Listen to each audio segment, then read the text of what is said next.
حضور ماتم کرنا لا سلام آئین حکموں کو نہیں مانتے. 10 حکمت خدا کے کلام کے مطابق اس پر عمل کرنا ہمارے لیے ضروری ہے. اور بعض کلیسیوں میں یہ 10 کمانڈ جو ہیں حکم جو ہیں وہ پڑھے جاتے ہیں, لوگوں کو ہوشیار اور بیدار کیا جاتا ہے. اور اب ہم مغفوروں کو نیک بخت کہتے ہیں, شریر برمد ہوتے ہیں اور خدا کو آزمانے پر بھی راضی رہائی پاتے ہیں. شریر تو برمد ہوتے ہیں لیکن خدا کی لاٹھی جو ہے وہ بے آواز ہے. وہ ضرور ایک دن وہ اپنی سزا کے لیے تیار ہوگا. تو اس لیے تب خدا ترسوں نے آپس میں گفتگو کی اور خداوند نے متوجہ ہو کر سنا, اور ان کے لیے جو خداوند سے ڈرتے ہیں اور اس کے نام کو یاد کرتے ہیں, خدا ترسوں خدا کے خادموں نے اگر ہماری کلیسیا میں ایسے نوجوان بیٹے بیٹیاں جو خدا سے دور ہوں تو کیا خدا کا خادم فکر مند نہیں ہوگا؟ فکر مند ہوگا کہ میری کلیسیا کے ستون جو ہے, نوجوان بیٹے ہوں چاہے بیٹیاں, وہ کلیسیا کا ستون ہے, وہ بنیاد ہے. اگر بنیاد ہی کمزور ہوگی تو پلر کیسے کھڑے ہوں گے, کیسے بلڈنگ کھڑی ہوگی؟ تو اس لیے ہمارے نوجوانوں کو, بیٹے اور بیٹیوں کو خدا کی طرف آنا ضروری ہے. اور خدا کے خادمین جب خدا اس بات کی طرف متوجہ ہوتے ہیں تو خدا اس کے نام کو یاد کرتے ہیں, تو اس کے حضور یادگاری کا دفتر لکھا گیا. رب الفاظ فرماتا ہے اس روز میرے لوگ بلکہ میری خاص ملکیت ہوں گے. آپ جو خدمت کر رہے ہیں, جس طریقے سے بھی خدا کی خدمت کر رہے ہیں, آپ کا اس کا صلہ اجر آپ کو خداوند دیتا ہے. ہر روز آپ کے اعمال لکھے جاتے ہیں, ہر روز آپ ٹائم پر بھی چرچ میں آتے ہیں تو یہ بھی خدا کے حضور لکھا جائے گا. لیکن خدا کیا کہتا ہے, خدا کا کلام تم میری خاص ملکیت ہوگے اور میں ان پر ایسا رحیم ہوں گا جیسا باپ اپنے بیٹے خدمت گزار بیٹے پر ہوتا ہے. تب تم رجوع لاؤ گے اور صادق اور شریر میں خدا کی عبادت کرنے والے اور نہ کرنے والے میں امتیاز کرو گے. ہم سب اس بات کو جانتے ہیں کہ جو چرچ میں آتے ہیں وہ کتنی برکت حاصل کرتے ہیں اور جو نہیں آتے وہ کتنی برکت حاصل کرتے ہیں. اسی سے آپ خدا کے کلام کے مطابق امتیاز کر سکتے ہو, جان سکتے ہو کہ ان کے گھروں میں جو خدا کے ساتھ وفادار رہتے ہیں, ان کے گھروں میں دکھ مصیبت مشکلیں پریشانیاں ہوتی ہیں. جو خدا کے ساتھ نہیں چلتے خدا کے گھر میں نہیں آتے, اور جو خدا کے گھر میں آتے ہیں ان کے گھرانے میں خوشحالی اور بحالی رہتی ہے, ان کے گھرانے میں برکت رہتی ہے. تو یہ خدا کے کلام کے مطابق ہے. اس طریقے سے ہم اپنی اپنی زندگی میں جانتے ہیں. اور اسی طرح اگر اس سال کے اینڈ میں جو خدا آپ سے کلام کر رہا ہے, اور خداوند یسوع مسیح جب اس زمینی خدمت میں تھے وہ کیا کرتے تھے, تمثیلوں سے کلام پیش کرتے تھے, اور تمثیلوں سے بعض شاگرد پھر بھی نہیں سمجھتے تھے.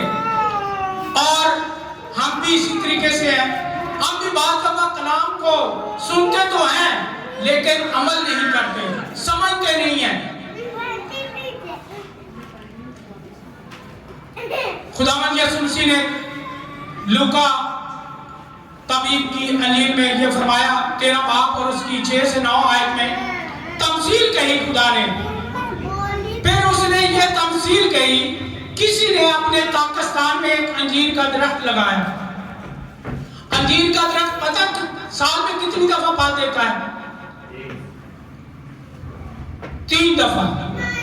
3 دفعہ انجیر کا جو درخت ہے وہ سال میں 3 دفعہ پھل دیتا ہے. اور وہ اس میں پھل ڈھونڈنے آیا اور نہ پایا. کون ڈھونڈنے آیا؟ یسوع.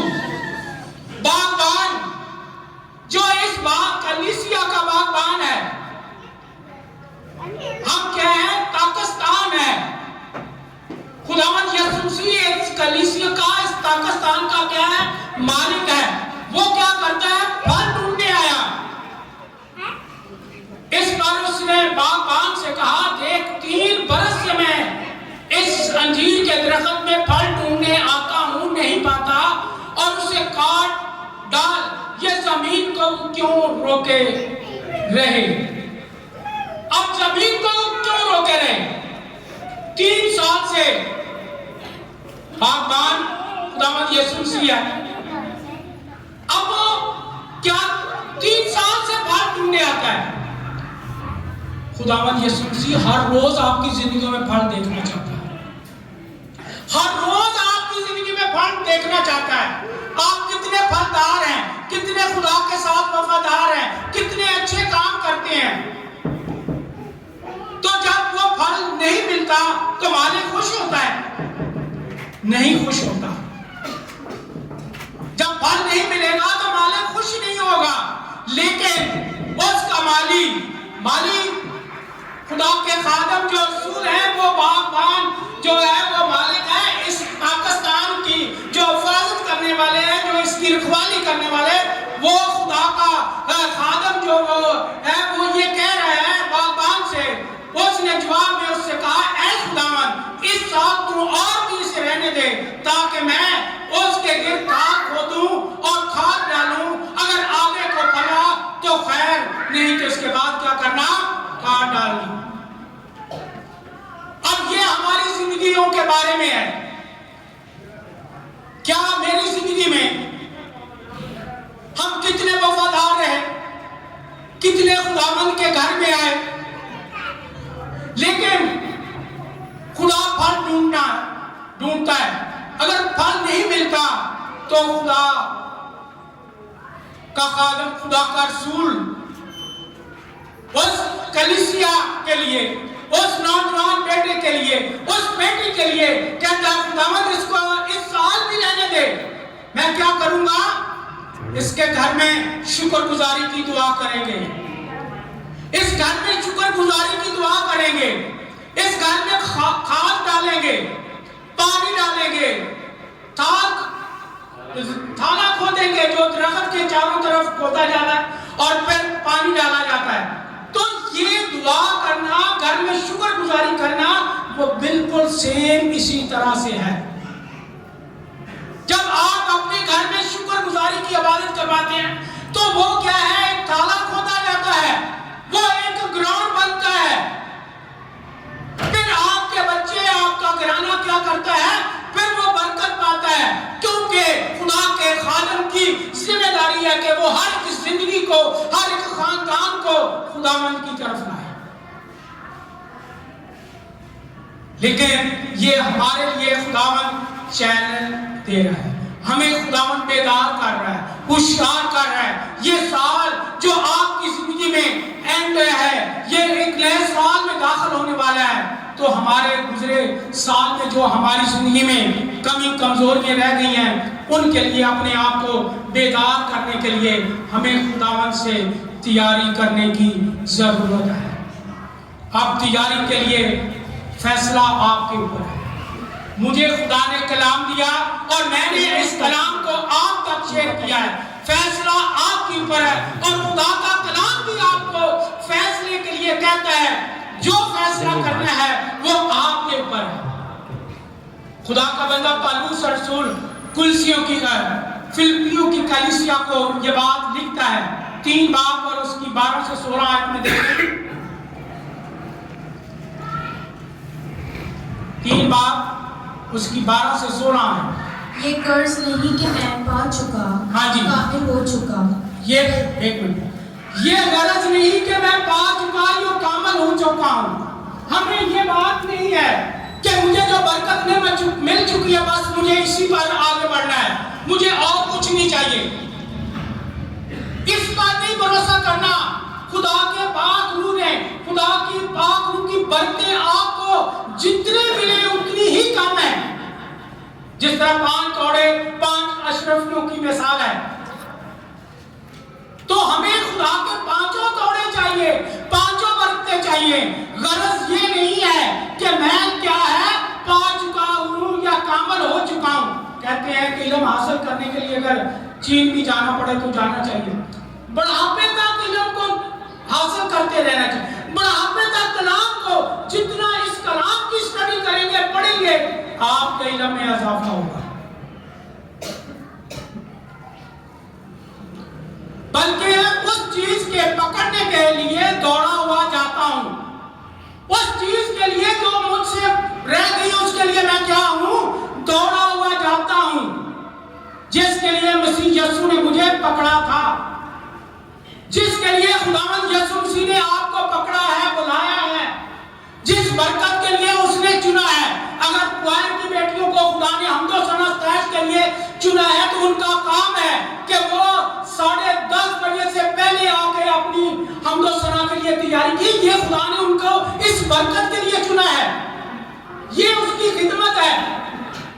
اگر آواز و سازوں کے لیے اپنی سازوں کو تیار کرنے کے لیے یہ برکت اگر خدا نے بھائی اشرف گل کو دی ہے تو ان کی بھی ذمہ داری ہے کہ وہ چرچ کے شروع سے پہلے ہی آ کر اس سارے نظام کو تیاری کر کے رکھیں. میٹنگ چلانے والے کا کام ہے وہ سب سے پہلے آئے, کیونکہ یہ برکت ہے خدا کی. سب سے پہلے کام بھائی یعقوب کا وہ دروازے کھولتا ہے. ان کی خدمت سب سے بڑھ کر ہے. جس طرح ہم نے پہلے کائنوں کے بارے خدا کی خدمت کے بارے میں سنا تو اس لیے خدا کا کلام ہمیں یہ بات آگاہ کرتا ہے کہ مجھے یہ گمان نہیں ہے کہ میں پکڑ چکا ہوں, بلکہ صرف یہ کرتا ہوں جو چیزیں پیچھے رہ گئی ہیں ان کو بھول کر آگے کی چیزوں کی طرف بڑھتا ہوا جاؤں. جو پچھلے سال رہ گئی ہیں وہ ان کو بھول جائیں. جو آپ دیر سے آتے رہے اپنی ذمہ داری کو نہیں سمجھا, آج آپ کے لیے خدا کا کلام یہ باتیں جو میں آپ کو بتا رہا ہوں کلام میں لکھی ہوئی ہیں. آپ پچھلی باتوں کو بھول جائیں. جو آپ ٹائم پر نہیں آئے, میں نہیں آیا ٹائم پر, مجھے اگر ذمہ داری یا پیغام کی دی میں نہیں پہنچا تو اس کا بھی جواب مجھے دینا ہے. وہ دفتر لکھا ہوا ہے, وہاں لکھا جاتا ہے. تو اس لیے ہمیں اپنی خدمت کو جاننا ہے. ہمیں کس ان کو بھول کر آگے کی چیزوں کی طرف بڑھا ہوا, نشان کی طرف دوڑا ہوا جاتا ہوں تاکہ اس انعام کو حاصل کروں جس کے لیے خدا نے مجھے مسیح یسوع میں اوپر بلایا ہے. ہمیں کیا کرنا ہے؟ اس نشان کے لیے, جس نشان کے لیے مجھے اور آپ سب کو خدا نے بلایا ہوا ہے. جو برکتیں نعمتیں آپ کو بخشی ہوئی ہیں, ہمیں ان برکتوں نعمتوں کو جانچنا میرے عزیزوں. یہ خدا کا کلام ہمیں اس بات سے آگاہ کر رہا ہے. بس اب ہم میں سے جتنے کامل ہیں یعنی یہی خیال رکھیں کہ اگر کسی بات میں تمہارا اور طرح کا خیال ہو تو خدا اس بات کو بھی تم پر ظاہر کر دے گا. اگر اس کلام کے علاوہ آپ کی زندگی میں کوئی اور طرح کا خیال ہے, اس آنے والے سال میں کوئی اور منصوبہ ہے تو وہ بھی خدا آپ پر کیا ہے؟ ظاہر کرے گا. اگر آپ کا کلام کے مطابق خدا کے خدمت کے بارے میں اچھے منصوبے ہیں, اچھے خیال ہیں, تو پھر خدا آپ کو سرفرازی اور بلندی بخشے گا. خدا واضح طور پر اس بات کو کہہ رہا ہے اگر کسی بات میں تمہارا اور طرح کا خیال ہو تو خدا اس بات کو بھی تم پر ظاہر کر دے گا. بہرحال جہاں تک ہم پہنچے ہیں اسی کے مطابق چلیں. جہاں تک ہم پہنچے ہیں اسی کے مطابق چلیں. تو میرے عزیزوں, یہ سال کا یہ سمجھیں کہ 12 گھنٹے اب نئے سال میں ہم داخل ہوں گے. اب یہ سال کا آخری دن, آخری عبادت جو آپ خدا کے گھر میں آئے, اپنی زندگی پر غور کریں, سوچیں. یہ کلام آج میں نے پہلے کہا تھا میرے لیے بھی ہے, میرے گھرانے کے لیے, آپ کے لیے. اب ہم بعض دفعہ کیا کرتے ہیں, کسی سے لین دین کرتے ہیں تو کیا کرتے ہیں, اس کا شکریہ ادا کرتے ہیں. بغیر شکریہ تو کوئی چیز نہیں دیتے نا, کیا لیتے ہیں؟ خدا کا کلام قوم بنی اسرائیل کے لیے. میں نے اپنے زندگی میں ایک عہد رکھا کہ میں ہر سال کلام کے مطابق اپنی زندگی میں ایک مقصد رکھتا ہوں کہ اس سال میں نے یہ کرنا. آپ نے بھی بہت سارے مقصد رکھے ہوں گے. اس سال ہم نے گھر بنانا ہے, اپنے بچوں کی شادی, کئی طرح کے کلام کے مطابق کئی طرح کے خیال ہیں آپ کی زندگی